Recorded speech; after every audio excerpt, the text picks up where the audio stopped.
جس کے لیے مولانا قائد ہندی کو نے افغانستان بھیجا اور ان کے وہاں تعلقات قائم ہو گئے. وہاں ایک دیوبند کے قاضی تھے جو قاضی عبدالرزاق کے نام سے عبدالرزاق کے نام سے جانے جاتے تھے. ان کے تعلقات تھے. انہوں نے ان کو امیر حبیباللہ تک پہنچایا. یہ واقعہ 1915 کا یعنی آج سے 110 سال پہلے کا تعلق ہے. ہمارا یہ تعلق آزادی وطن کے سلسلے کے اندر ہے جس کے وہاں جماعت حکومت قائم کی گئی مولانا فتح نے.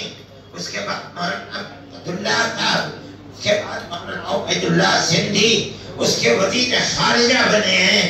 میں یہ سمجھتا ہوں کہ انہوں نے ہندوستان کے اندر ایک ایسی حکومت جو ساری دنیا کے اندر یہ کہتی تھی کہ ہماری حکومت میں سورج غروب نہیں کرتا, ہمارے اکابر نے اس کا مقابلہ کیا, ان کو دھول چٹائی اور ان سے ملک کو آزاد کرایا.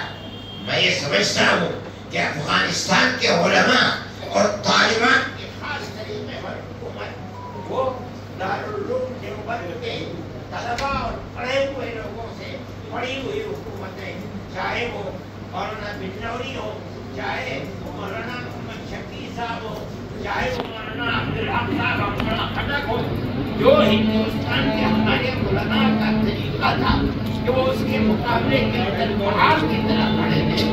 آپ نے اسی طریقے کو اختیار کر کے دنیا کی دو حکومتیں, چاہے وہ روس کی حکومت ہو چاہے امریکہ کی حکومت ہو, آپ نے ان دونوں کو دھول چٹائی ہے اور اپنے ملک کو ان سے آزاد کرایا.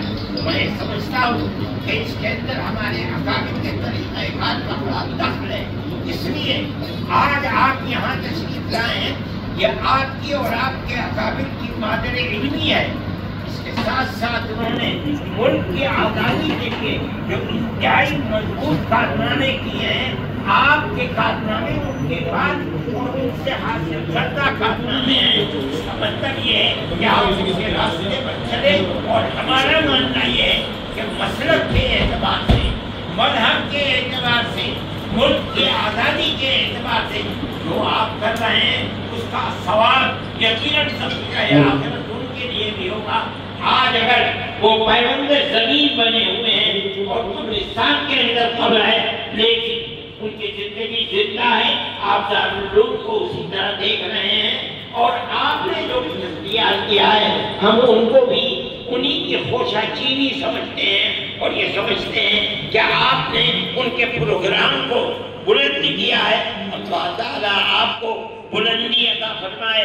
آج آپ کا ملک ساری دنیا کے اندر ایک اسلامی ملک ہے جس کے اندر اسلام, قرآن و حدیث کے حدود و قصاص کو آپ نے قائم کر رکھا ہے.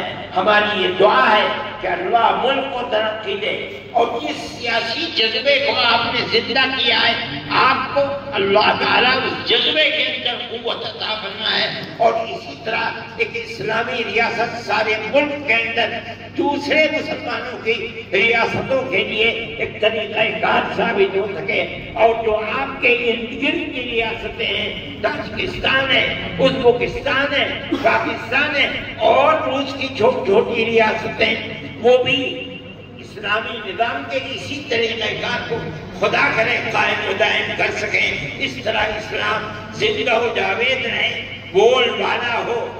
میں انہی کلمات کے ساتھ آپ کی تشریف آوری کا شکریہ ادا کرتا ہوں. میں یہ سمجھتا ہوں کہ وہ تحریک جو آزادی وطن کی چلی تھی وہ دارالعلوم کی اسی سرزمین سے چلی تھی, افغانستان تک پہنچی, آپ نے اسے اختیار کیا. آج اپنی مادر علمی کے اندر گویا کہ آپ مادر وطن کے اندر بیٹھے ہیں.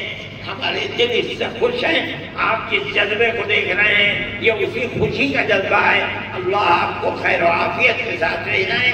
دارالعلوم کی طرف سے آپ بھی سلام قبول کریں, اور میں کہتا ہوں کہ آپ امیر المومنین کو بھی ہمارے جذبے کو پیش کریں اور ہمارا سلام پیش کریں. وآخر دعوانا الحمدللہ رب العالمین.